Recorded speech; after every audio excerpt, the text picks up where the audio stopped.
passar essa uma mensagem que eu fiz ano passado no Timóteo. E queria que vocês também pudessem estar compartilhando desse texto que também me tocou bastante. Queria falar sobre sabedoria de Deus. Então, abri em 1 Coríntios 18 ao 25. 1, 18 ao 25. Todo mundo achou? Sou rápido, já estou aberto aqui.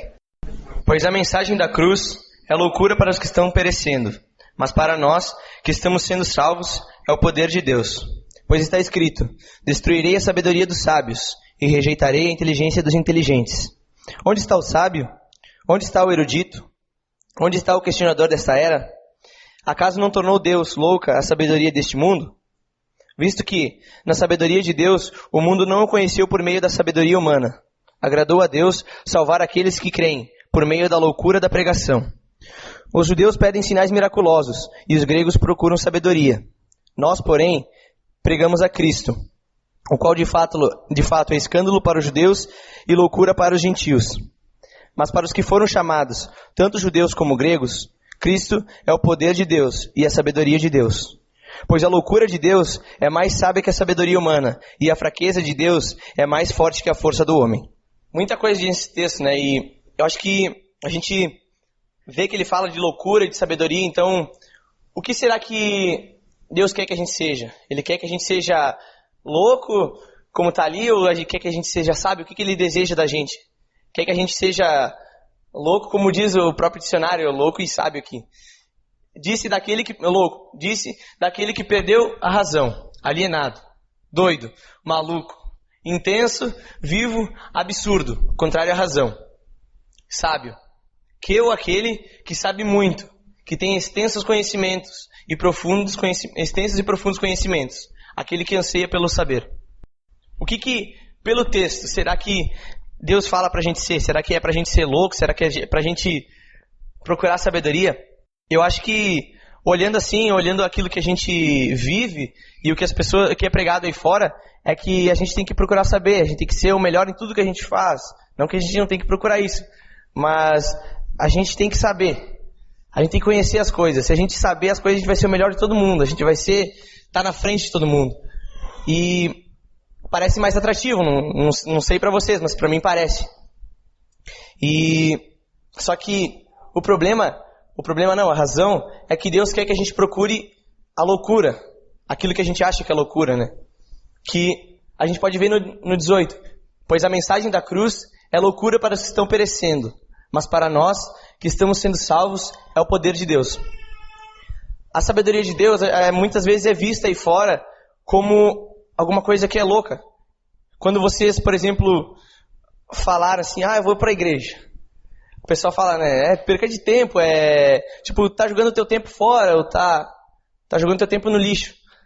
E eu, pelo menos, ouço bastante isso quando as pessoas vêm dizer pra mim, tu vai na igreja e, o que acontece na tua vida, sabe? E eu percebo que as pessoas acham que é loucura, mas para aqueles que creem em Cristo é o poder e a sabedoria de Deus. E eu acho que um exemplo de loucura que a gente pode perceber na Bíblia, e que pra mim, assim, ele é muito, vamos dizer assim, vivo e que a gente pode viver, é esse cara aqui. Normalmente a gente ouve quando a gente é criança a história que Davi pegou uma pedrinha e atirou na cabeça do gigante, e o gigante caiu e morreu. Essa é a história realmente, mas a gente às vezes acaba esquecendo desse Deus que fez um cara pequenininho daquele tamanhinho ali, derrotar um gigante daquele tamanho, que tinha 3 metros de altura e tinha matado tantos soldados já em batalha, e mesmo assim, esse Davi, ele não tinha medo. E aquilo que parecia ser uma derrota certa, que se vocês olharem na imagem, é mesmo, pega um cara assim, é a mesma coisa que comparar a Manu e o Keck, botar um contra o outro, aí, tu olha assim, ela vem com uma pedrinha e o cara com uma lança e um escudo todo protegido, vai ser uma derrota certa, né? Tu imagina, um naniquinho ali, pequenininho, fraco, porque até mesmo Davi, antes dele ir para enfrentar Golias, ele era um pastor de ovelhas, ele não trabalhava no serviço pesado. Ele era o caçula da família, ninguém colocava ele no trabalho pesado. Ele era simples, o pastorzinho. não tinha a mínima noção de lutar, né? Tanto por isso que ele não foi chamado para ir para a guerra. Mas Davi tinha uma coisa que era diferente. Tu olha para esse Davi e tu vê que ele não é igual aos outros. E que ele era diferente. Ele era louco bastante para encarar esse tal do grandalhão, do tal do Golias, né? Porque eu vejo que... Eu estava lendo um livro que é Derrubando Golias, que até tem para vender aqui. E... fazendo merchan. Nesse livro ele fala que Davi era quando ele foi lutar com Golias, ele lutava diferente. Ele não olhava pro Golias e ele, se amedrontava diante daquele cara. Tinha o exército inteiro de Israel. E todo mundo estava com medo de lutar com o tal do Golias. Mas Davi, ele foi lá na frente e falou, eu vou encarar o tal do Golias. Chegou lá na frente e em vez de lutar pra frente, ele olhava pra trás. Porque ele não olhava pro tamanho do gigante, ele não olhava pro gigante que tinha 3 metros, que era forçudo. Ele olhava para trás e via que o Deus que estava com ele era muito maior do que aquele gigante que estava para desafiar ele. E eu acho que isso que a gente tem que fazer. Ele buscava a sabedoria não naquilo que as pessoas diziam que ia ser uma derrota certa, mas ele procurava a sabedoria naquilo que ele acreditava em Deus, naquilo que Deus falava para ele. E foi por isso que ele venceu. Ele procurava força onde que os outros não procuravam. E nós? Aonde que a gente tem procurado essa tal da sabedoria? A gente tem feito como Davi, tem ficado lá em frente de batalha, mesmo sem saber o que vai fazer, mas acreditando no Deus que a gente serve e que acreditando que Ele vai dar a vitória pra gente, ou a gente fica lá com a espada, o escudo e fica com medo do tal do gigante e, esquece que Deus existe. Por algum tempo, depois que eu saí do Timóteo, pra quem não sabe o que é o Timóteo, é um ano que a gente... para de estudar, para de fazer faculdade ou estudar mesmo, para de trabalhar e dedica um ano para ficar estudando a Bíblia e trabalhando em projetos sociais e tudo mais. E nesse ano, depois que eu acabei esse ano, eu achei que Deus já estava numa caixinha, sabe? Deus era aquilo ali, sabe? Eu sabia tudo de Deus. E... por algum tempo eu fiquei pensando assim, às vezes se viesse qualquer pessoa falar pra mim, não, tu tá errado. Eu achava, não, eu tô certo, porque a Bíblia diz assim. E por algum tempo eu confiei na minha sabedoria, eu acreditava que aquilo que eu tinha estudado e que eu sabia, era maior do que o Deus que eu servia. E estava vivendo por isso, eu estava acreditando nisso. E muito tempo eu fiquei pensando nisso. Então, Deus não quer isso da gente, Deus quer que a gente viva por Ele e acredite nele. Não acredita naquilo que está na nossa frente, que às vezes parece que é certo. E olhando isso, eu comecei a olhar, principalmente eu olho os pássaros, eu acho que tu vê um passarinho, por exemplo, ele tá no ninho, quando ele é criança, ele choca o ninho lá, tá lá parado, e ele não sabe fazer nada. Ele não sabe pegar comida, ele não sabe voar, ele só sabe ficar lá dentro. E o que acontece? Ele espera o pai dele vir e trazer e largar comida na boca dele. Às vezes até o pai dele mastiga e joga dentro da boca dele. A única coisa que ele faz é engolir. E será que não é isso que Deus quer da gente? Ele não quer que a gente pare no nosso ninho e fique esperando ele vir? Será que a vida com Deus, eu entendo pelo menos no texto que ele diz, Ariel, vai e confia em mim, fica esperando, porque aquilo que parece loucura, às vezes, que parece... que tu vai entregar tu vai deixar a tua vida, aquilo que tu acredita, teus anseios, para mim fazer o que eu quero da tua vida, sabe? Eu quero entregar minha vida para Cristo. Isso é loucura, sabe? Viver pela Bíblia. Para mim é loucura, sabe? Então, mas mesmo assim, isso é mais sábio que tudo aquilo que a gente vê. Onde a gente tem buscado sabedoria? Tem sido em Deus, como Davi fez? Ou a gente tem lutado com as nossas forças e acreditado que a gente é bom o suficiente? O que Deus tem sido pra gente? A gente tem sido os caras do The Walking Dead ou a gente tem sido, tá lá no meio do zumbi? O que a gente tem sido? É muito fácil estar no meio do zumbi. Deus quer que a gente se entregue pra Ele. Ele quer que a gente viva pra Ele. Porque Ele sabe como é que vive. Ele não pede uma grande sabedoria, Ele não pede que a gente seja o cara que saiba tudo dele. Mas Ele quer que a gente confie nele. Ele quer que a gente confie que Ele sabe como a gente tem que viver. Ele quer que a gente acredite nele realmente. Pelo texto, ele não quer que a gente creia nele só por causa dos milagres que ele faz, dos sinais miraculosos que ele faz. Ele quer que a gente creia nele, porque ele é Deus. A gente acabou de cantar, quão grande é meu Deus. Eu quero viver para Deus porque ele é Deus, simplesmente por isso. Porque Deus é Deus. E eu creio que ele sabe o que é melhor para mim. E também não pede que a gente seja bom o suficiente. Ele não quer que... Ele sabe, na verdade, que a gente não vai ser o bom o suficiente para estar sendo aquilo que agrada a ele. A nossa vida, ela só agrada a Deus porque ele nos faz agradar a ele. Ele fala assim, eu vou mudar a tua vida para que tu me agrade, sabe? A gente não faz nada. A única coisa que a gente faz é entregar a Deus, eu quero me entregar para ti. E eu acho que é isso que a gente tem que fazer. Ele só quer que a gente seja louco. E por algum momento, essa loucura, ela não fica dentro de nós, sabe? Pelo menos eu sinto isso, que loucura, pelo menos da maneira que Deus fala pra gente, Ele quer que esse negócio não fique dentro da gente, a mensagem dele não fique guardada dentro da gente. Porque é a mesma coisa que, por exemplo, uma fofoca, um segredo que tu recebe do teu amigo e tu tá louco de vontade para contar pros outros. E a gente não pode contar, mas ao contrário, Deus quer que a gente fale dele. Ele quer que a gente viva dele. Por exemplo, no 23 e no 24, diz assim, nós, porém, pregamos a Cristo crucificado, o qual, de fato, é escândalo para os judeus e loucura para os gentios. Mas para os que foram chamados, tanto judeus como gregos, Cristo é o poder e a sabedoria de Deus. Esse pregamos a Cristo, eu fui procurar também no dicionário, e pregamos, ele remete a anunciar, a apresentar. E será que a gente tem apresentado esse Cristo que mudou a nossa vida? Será que a gente tem anunciado e apresentado esse Cristo que a gente diz tanto para os outros, Deus mudou minha vida, mas será que a gente tem vivido realmente esse Deus que tem feito tanto por nós e que morreu na cruz por nós? A gente tem feito isso ou a gente tem deixado de lado e fazendo as coisas da maneira que a gente quer, vivendo da maneira que a gente quer? Queria chamar o Léo. Quando eu estava fazendo esse estudo, eu, por exemplo, eu gosto muito de ficar tocando violão. Eu pego o violão e se eu estiver no quarto, fico uma gritaeira lá dentro.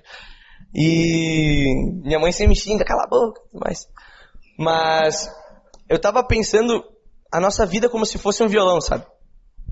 E aí, eu queria pedir pro Léo, que já sabe tocar, né? Faz um sol. Sol. Agora eu quero que vocês fechem os olhos e ouçam, faz de novo, toca de novo. Essas cordas que o Léo tá tocando, parece que fica um negócio assim, sabe, parece que tá uma corda junto com a outra, sabe? Parece que é um som perfeito, sabe? É agradável aos ouvidos, pelo menos pra mim, né? Não sei pra vocês. Mas, pra mim, quando as cordas estão afinadas, tá tudo certinho e ele toca direito, parece que, aquilo me cativa, sabe? Eu quero saber quem que tá tocando. Se eu, por exemplo, quando vocês estavam com os olhos fechados, né? Agora pega e desafina as 3 primeiras cordas. Desafina mesmo, desafina tudo. Agora faz o sol de novo. É a mesma coisa que antes? Mais ou menos, mais ou menos. Às vezes... eu acho que... Obrigado. Palmas pro senhor Léo.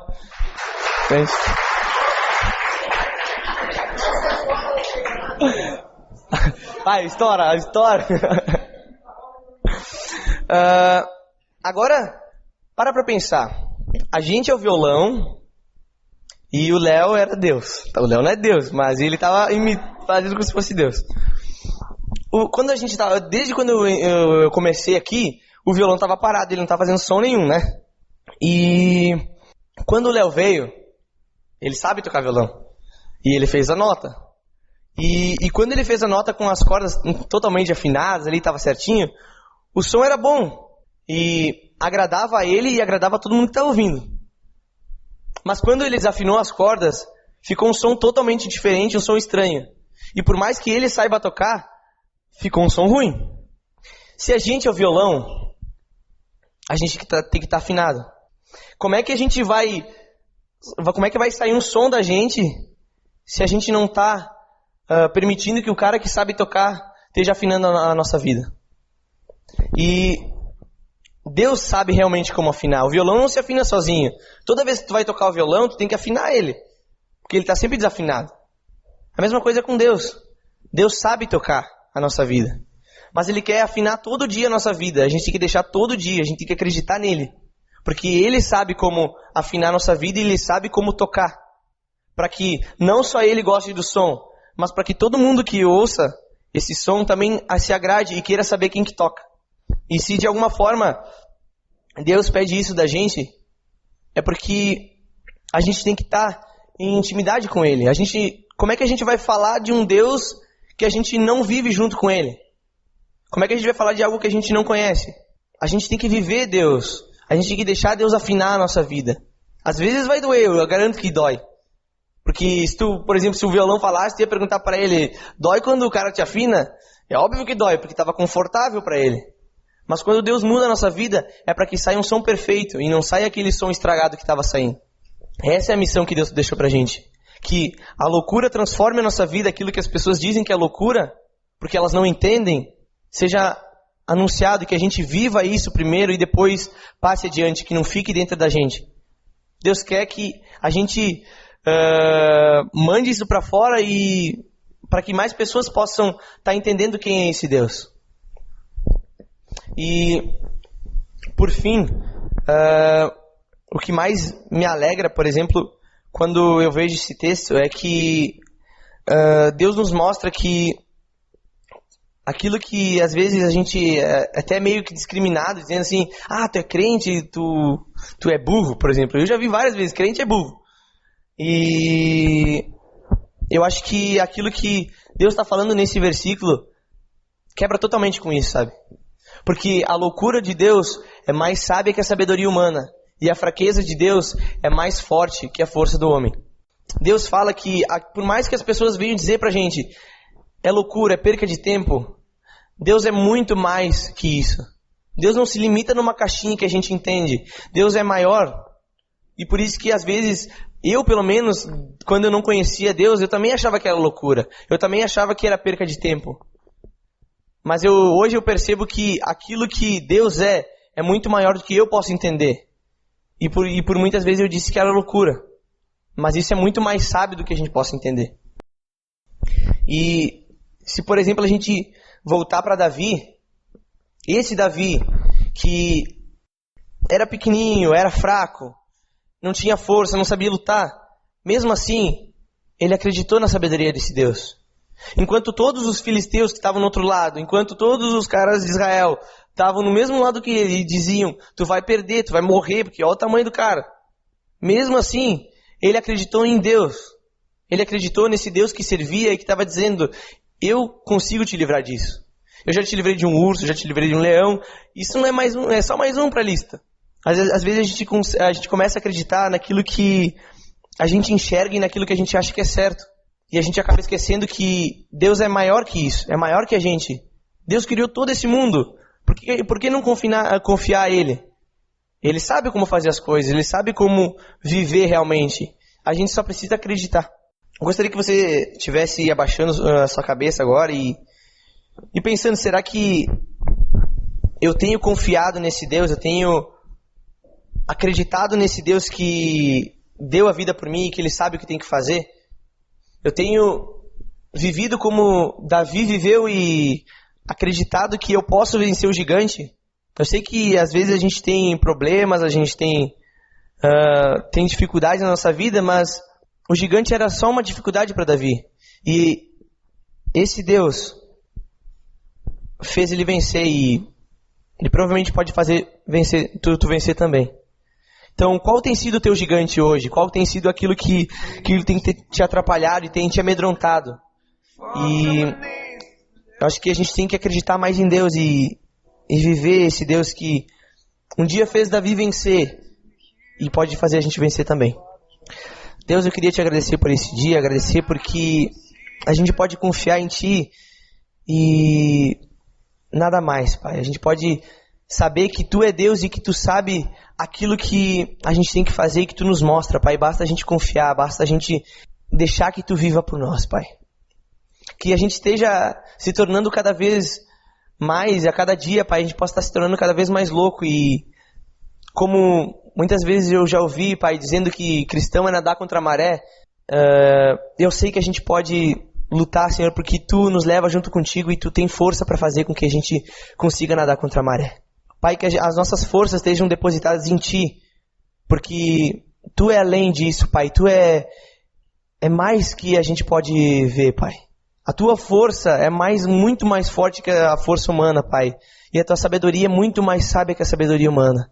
Então, Pai, que a gente não viva por buscar a sabedoria que a gente acredita que funciona, Pai, mas que a gente acredite em Ti e busque em Ti aquilo que a gente precisa, Pai. Tu sabe o que a gente precisa para crescer, para um dia estar ao Teu lado, Pai. Então, que a gente saiba entregar para Ti e abrir mão das nossas vidas, Pai, para que Tu possa estar sendo engrandecido. É isso que te peço e agradeço em nome de Jesus. Amém.